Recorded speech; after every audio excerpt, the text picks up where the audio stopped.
নমস্কার বন্ধুরা, আজকে তোমাদের সাথে পটলের একদম নতুন ধরনের একটা রেসিপি নিয়ে চলে এসেছি। সর্ষে বাদাম দিয়ে এই পটল বানিয়েছি। দেখে নাও ভিডিওটা প্রথম থেকে লাস্ট পর্যন্ত দেখার অনুরোধ রইল। আমি সুস্মিতা রান্নাবান্নায় স্বাগত জানাচ্ছি।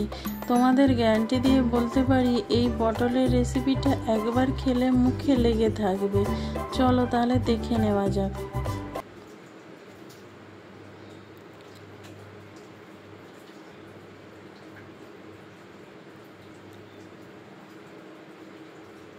এখানে আমি 4টে পটলের দেখো খোসাগুলো আমি খালি ঘষে নিয়ে দুফালি করে নিয়েছি। 4টে পটলকে আমি কেটে নিয়েছি, তোমরা চাইলে বেশি করে করতে পারো। এখানে আমি কড়াতে তেল দিয়েছি, সর্ষের তেল। তেলটা ভালো করে গরম হয়ে গেলে এর মধ্যে দিয়ে দেবো বাদাম, যে চিনে বাদাম, সেই বাদাম দিয়ে দেবো। বাদাম দিয়ে লো আঁচে ভালো করে বাদামগুলোকে ভেজে নিতে হবে। তোমাদের কাছে যদি ভাজা বাদাম থাকে তাহলে আর আলাদা করে ভাজতে হবে না।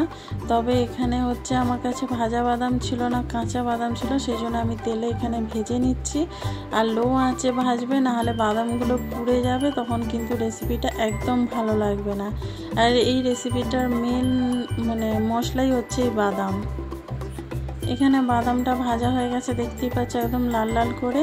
এবার নামিয়ে এটাকে আমি ঠান্ডা করে নেব।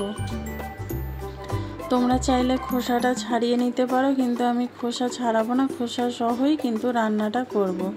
যেই তেলটা ছিল সেই তেলের মধ্যে দিয়ে দিচ্ছি অল্প করে নুন, একদম অল্প করে একটু হলুদ দিয়ে দেবো। দিয়ে পটলগুলো একটু হাই ফ্লেমে আমি হালকা করে ভেজে নেব। পটলগুলো দিয়ে দিচ্ছি। পটলগুলো দিয়ে আমি হাই ফ্লেমে একটু হালকা করে ভেজে নেব। খুব বেশি পটল ভাজবো না, খুব ভালোভাবে ভাজা হলে পটলটা পরে কিন্তু রান্না করতে অসুবিধে হবে। এখানে দেখো পটলগুলো দেখতে পাচ্ছ হালকা আমি ভেজে নিয়েছি। এবার আমি নামিয়ে নেব। এইরকমভাবেই কিন্তু ভেজে নিতে হবে পটলগুলো। এখানে আমি সর্ষে নিয়েছি 1.5 চামচ সাদা সর্ষে। এবার মিক্সিং জারের মধ্যে সর্ষেটা আমি দিয়ে দিচ্ছি। তারপরে যে বাদামটা ভেজে নিয়েছিলাম সেইখান থেকে অর্ধেক বাদাম আমি এখানে দিয়ে দিচ্ছি। এখানে ঠিক 2 থেকে 2.5 চামচের মতন বাদাম আমি ব্যবহার করেছি। দিয়ে এটার একটা মিহি পেস্ট বানিয়ে নেব। এবার ওই তেলের মধ্যে দিয়ে দিচ্ছি একটি বড় সাইজের পেঁয়াজ কুচি। পেঁয়াজটা একটু আমি লাল লাল করে ভেজে নেব। তোমরা যদি নিরামিষভাবে বানাও তাহলে এখানে পেঁয়াজটা দেবে না, বাকি সব মশলাগুলো দিয়ে কিন্তু করে নিতে পারো। পেঁয়াজ ছাড়া বানালেও কিন্তু একদম পুরো খেতে খুব সুন্দর হয়। আমি এটা পেঁয়াজ দিয়ে করছি। একটু পেঁয়াজটা এখানে লাল লাল করে ভাজা হয়ে গেছে, দেখতেই পাচ্ছ। এবার এর মধ্যে দিয়ে দিচ্ছি একটা টমেটো কুচি। টমেটো আমি এখানে কুচি করে দিয়েছি, তোমরা চাইলে পেস্টও ব্যবহার করতে পারো।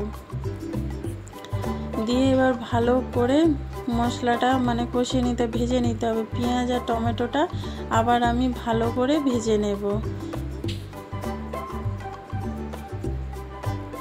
এখানে পেঁয়াজ আর টমেটোটা ভালো করে ভেজে নিয়েছি, দেখতেই পাচ্ছ। টমেটোগুলো অনেকটাই নরম হয়ে গেছে, পেঁয়াজগুলোও লাল হয়ে গেছে। এবার এখানে গুঁড়ো মশলার পেস্ট বানিয়ে নিয়েছি, জলের মধ্যে আর কি গুলে নিয়েছি। জিরে গুঁড়ো, ধনে গুঁড়ো, লঙ্কার গুঁড়ো, কাশ্মীরি লঙ্কার গুঁড়ো আর হলুদ গুঁড়ো সব কিছু পরিমাণ বুঝে এখানে দিয়ে জলে গুলে নিয়েছি। দিয়ে এবার ভালো করে লো আঁচে মশলাটা কষিয়ে নিচ্ছি।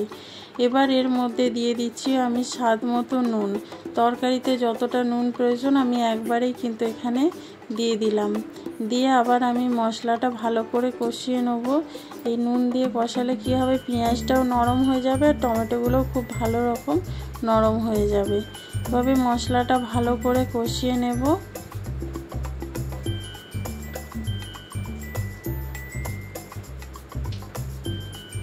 এখানে মশলাটা ভালো করে কষানো হয়ে গেলে এর মধ্যে দিয়ে দেবো ভেজে রাখা পটলগুলো যে ভেজে রেখেছিলাম সেইটা এখানে দিয়ে দেবো।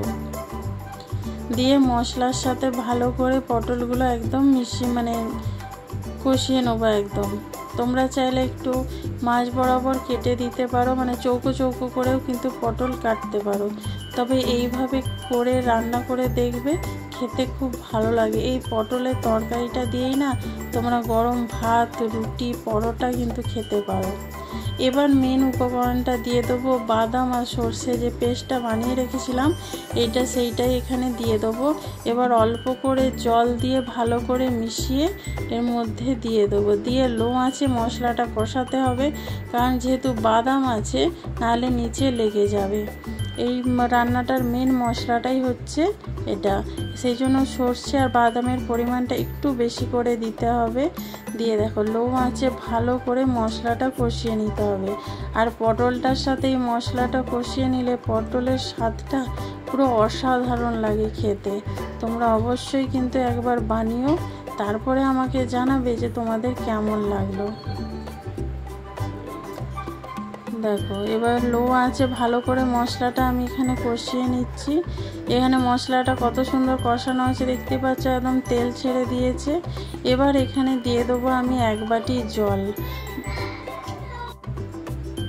দেখো মশলাটা কষানো হয়ে গেছে, এবার আমি জলটা এখানে দিয়ে দেবো। 1 বাটি জল দিয়ে দিচ্ছি। এখানে বেশি কিন্তু খুব বেশি জল লাগবে না, জাস্ট একটু ফুটে যাওয়ার মানে সেদ্ধ হবে সেরকম জলটা দিলেই কিন্তু হয়ে যাবে। এবার মশলাটা সাইড থেকে মশলাটা নিয়ে ভালো করে জলের সাথে মিশিয়ে দেবো, মিশিয়ে লো আঁচে এটাকে ফুটতে দেবো। যতক্ষণ না এই মশলা থেকে পুরো সে তেল ছেড়ে দিচ্ছে ততক্ষণ কিন্তু এটা ফুটবে। আর এর মধ্যে আমি অল্প করে একটু চিনি দিয়ে দেবো। কারো যদি চিনি খাওয়া মানা থাকে বা কেউ চিনি খেতে না পছন্দ করো তাহলে কিন্তু দেবে না, কিন্তু এখানে চিনিটা না দিলে স্বাদটা ঠিক আসবে না। চিনিটা অবশ্যই দেবে। চিনিটা দিয়ে ভালো করে মিশিয়ে চাপা দিয়ে রান্না করে নেবো আমি ঠিক 5 মিনিট। 5 মিনিটেই কিন্তু এই রান্নাটা একদম হয়ে যাবে। চাপা দিয়ে দিলাম। 5 মিনিট পর তোমাদেরকে খুলে দেখাবো। তার আগে আমি এখানে একবার খুলে একটু কাঁচা লঙ্কা 3টে আমি দিয়ে দিলাম, তাতে কি হবে গন্ধটা খুব সুন্দর আসে একটা। দেখো এবার খুলে তোমাদের দেখাচ্ছি, দেখো কতটা তেল ছেড়েছে তোমরা দেখতেই পাচ্ছ। আমি কিন্তু এতটা তেলে রান্নাই করিনি, যেহেতু বাদাম থেকে যে তেলটা সেটাই বেরিয়েছে, সেটাতেই স্বাদটা একদম অসাধারণ লাগবে। আর বন্ধুরা এই সময় আমার মানে কারেন্টটা চলে গেছিলো, সেই জন্য চার্জার লাইটে শ্যুট করেছি, ওই জন্য একটু অন্ধকার লাগতে পারে, তোমরা কিছু মনে করো না। দেখো এবার আমি চাপা দিয়ে 5 মিনিট রেস্টে রেখে দেবো। 5 মিনিট পরে তোমাদেরকে দেখাচ্ছি। দেখো কত সুন্দর কত লোভনীয় হয়েছে দেখতেই পাচ্ছ একদম। তাহলে বন্ধুরা ভিডিওটা কেমন লাগলো প্লিজ কিন্তু কমেন্ট করে জানিও। যদি ভিডিওটা ভালো লেগে থাকে তাহলে লাইক কমেন্ট শেয়ার করো। আর নতুন বন্ধু যারা তারা আমার চ্যানেলটা সাবস্ক্রাইব করে বেল আইকনটা ক্লিক করে দিও। যারা ফেসবুক থেকে দেখছো তারা আমার পেজটা ফলো করে দিও। Thank you.